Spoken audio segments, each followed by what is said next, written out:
My name is Mugure Njendu. I'm an architect, an urban planner, and a green building consultant.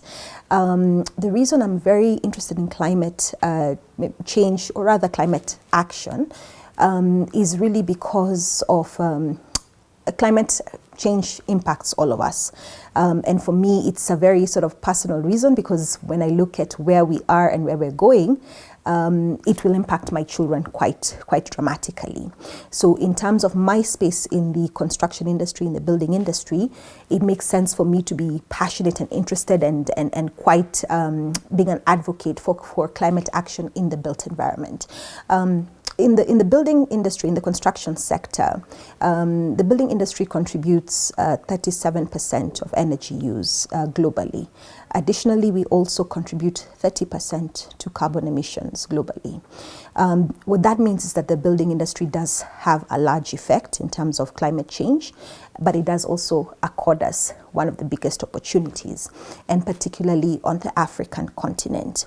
Why I say the African continent is when you look at 30%, the African continent actually contributes only 6% in terms of the energy use and 3% in terms of carbon emissions. The African continent also is going to grow very significantly in terms of population, an estimated 2.5 billion people by 2050. 56% of these are in informal housing, which means we have to build. So it actually does give us an opportunity to start implementing change now towards not making the mistakes that most of the world has already made.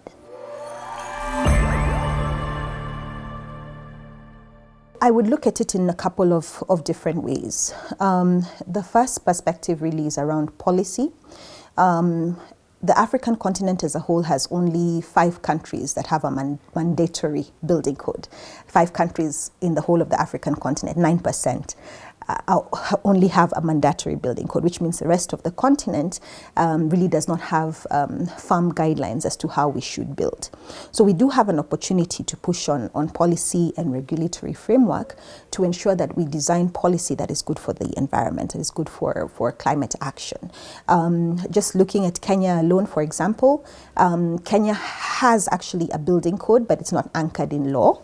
That particular building code has been revised a couple of times. The current revision has actually addressed sustainable building materials and sustainable technologies, pending legislation. So if we could actually sort of take this opportunity to say the 90% of the African continent that does not have a mandatory building code, policy is the biggest opportunity for us to be able to make an impact. Additionally, I'd look at mainstreaming of alternative building technologies as the second way we can make an intervention. And by that I mean we have in the past built with materials that are sustainable. Africans have built with rammed earth throughout time, which is a very sustainable building material. We have collected rainwater from our rooftops because we didn't have plumbing in our buildings. So we're already sort of having these sustainable building practices, but we need to go back to mainstreaming these practices as things we can do even in our urban environments, whether it's rainwater collection, whether it's looking at energy efficiency. So really mainstreaming green building technologies and design strategies towards sustainability. Lastly, I'd speak to education, because there's policy, there's sort of mainstreaming of alternative building materials, and then there's the education portion of things, which is why should we be building in a way that is sustainable? How do we make sure that the general public knows that these materials are available, that the policy actually supports them, that there is maybe financing as well, that finances renewable energy, that finances rainwater harvesting for your buildings? How do we ensure that the general public is being educated on these various elements? We're sort of very well placed as a continent because we're not at the point where we're making decisions because we're at a crisis point, and unlike a lot of developed nations. We are actually at the point where we could be making decisions to guide us in the right way, which is that opportunity perspective. That being said, a lot of policy and regulatory framework on the continent tends to follow funding, and that's the nature of how law is made in today's day and time. Just maybe for an example, is that if a policy push is well funded, then it does tend to move through the system. So it's really for us as a continent to identify that we do have the opportunity and put the necessary push behind our governments, as citizens, to put a necessary push into our governments, because climate is an issue not just for government, not just for financiers. It's going to affect each and every one of us. So it does have to come right from the grassroots. Additionally, the professional bodies and the professional industry, and I'll speak to that because we do have an African Union of Architects, we do have an International Union of Architects, we do have all the various countries do have various professional bodies who are speaking and advocating on this particular issue in terms of climate action in the built environment. Perhaps what is needed is sort of a more coordinated approach to be able to approach this as a continent, but they are addressing it even now as we speak.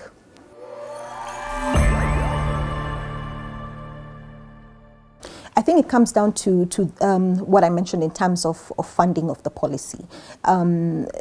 That if we do not have the funding necessary to be able to do stakeholder engagement, to push policy through, to be able to have drafters to draft that policy, and this is across the African continent, and then is that policy a particular priority in terms of all the other policy that is being developed across the African continent or in various countries?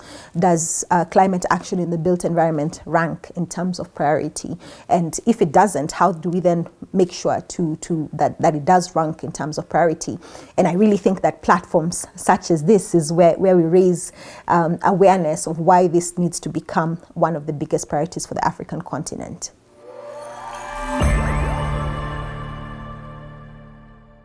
I like that specific question because it accords sort of an opportunity to demystify what a green building is.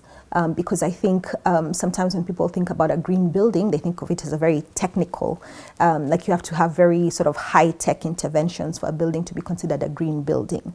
The truth of the matter from a design perspective, if you begin your design in terms of if you're a building owner, if you're building your own home, if you're an architect, if you're a developer, if the design strategies you use in the beginning are focused on being sensitive to the environment, then you already meet 60-70% of the threshold for that building to qualify as a green building.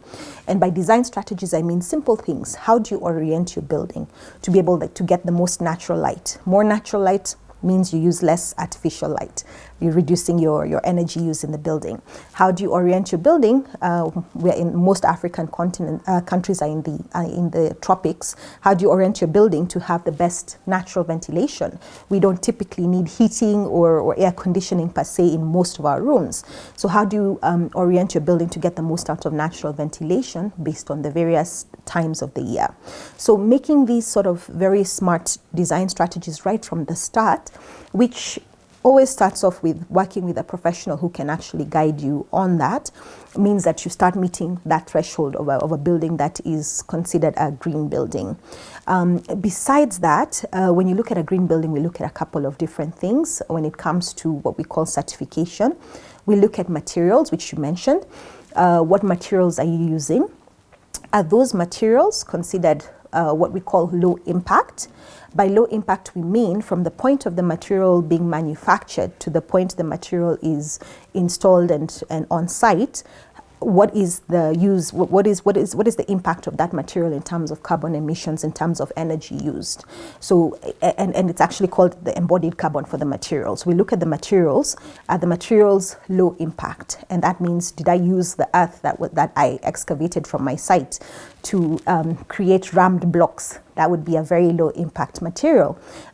Besides material use, we also look at energy efficiency. I mentioned that a little bit, but really around energy efficiency is how do we ensure that the energy we use in the building is used optimally. We ensure that we do not use energy unnecessarily, and we save and store where we can.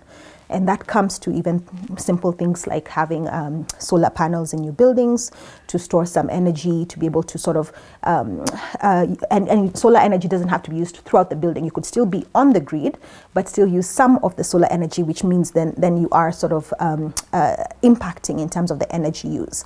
Then we also look at water efficiency. Materials, energy efficiency, then we look at water efficiency. With water efficiency, very simple. Harvest rainwater. At any opportunity, any building has rainwater gutters and downpipes. It takes sort of a little bit extra to go the additional step to say that we're going to harvest this rainwater and store it for use. Recycle the water in the building, and that's as simple as what is coming out of your taps. Take it into a biodigester, reticulate that water, and have it go back into the building again. So we really look at materials, low impact. We looked at energy efficiency, and we look at water efficiency, and that's what we consider a green building.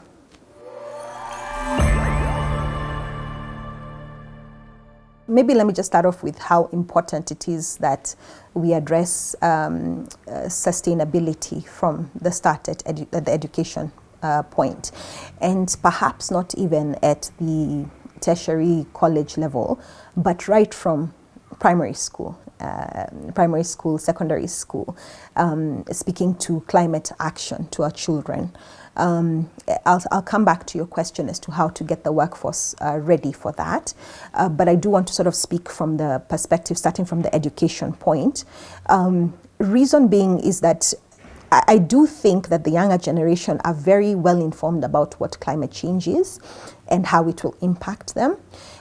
What perhaps they're looking for from us and from governments across the African continent is structured education systems that address this, structured jobs that are coming towards climate action.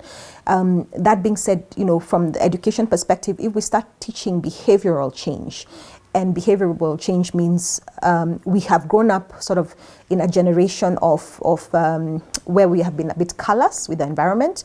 We turn on lights, we leave them on, turn on taps. We have been unkind to our environment. We trash, we in terms of waste management.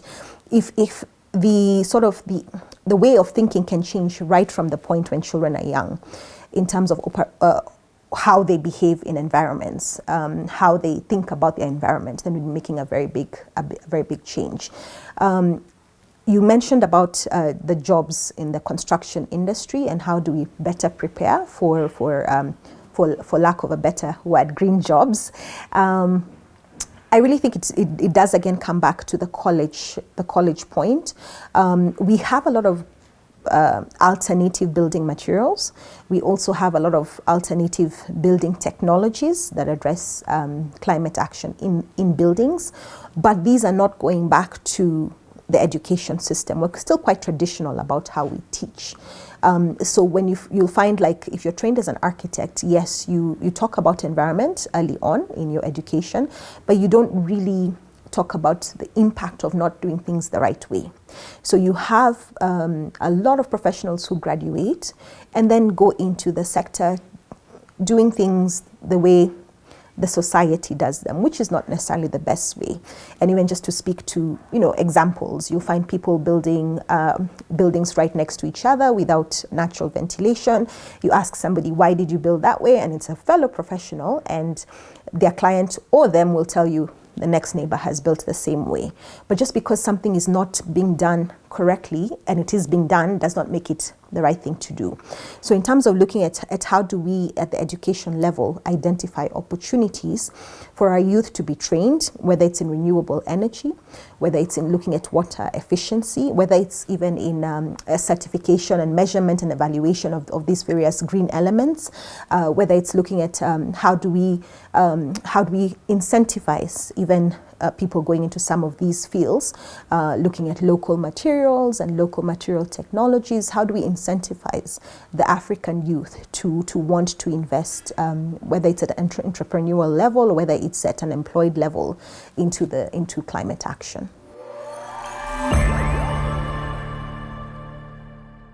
I think really it's to recognize the opportunities that we have on the African continent, because we do have, the youth are very, very innovative in general. They tend not to have the limits that we tend to have as people who have grown up in a society where you knew traditionally you're going to be a doctor, an engineer, an architect, a lawyer. They tend to want to be outside of those limits. So it really creates an opportunity for them to be innovative and to think outside of the box. STEM education is the point of innovation, where you look at how do you engineer things differently, how do you use math to benefit certification systems, green building certification systems, how do you look at the science of materials and look at the study of those materials and understand the embodied carbon, how do we reduce the carbon in these materials. So STEM learning is sort of at the central point of this, and not theoretical STEM learning, but really hands-on based STEM learning where students are looking to resolve problems. And for me, that's why as far as STEM learning is concerned, on the African continent, I firmly believe that we must be focused on problem-based learning, identifying the problems we're trying to resolve and coming up with solutions and being creative in those solutions. Climate is not a they problem, it's an us problem. Whether or not we like it, it's something that will affect all of us. If not today, not tomorrow, if we don't change the way we behave in our environment, it will affect us within the next. We're already seeing the effects of climate change. So I would speak to every single person who would be listening to this, is that you do have a part to play in this, simply in the way you behave and how you live your life. I'll speak to buildings because that's where I come from. I speak to buildings, challenge you to treat your buildings and think about how you're using your buildings and how you can better use your buildings to be more energy efficient, how to conserve water where you can. And really, if you are in the space as a developer, as an architect, someone who's looking to build, take the opportunity to find out how you can build better.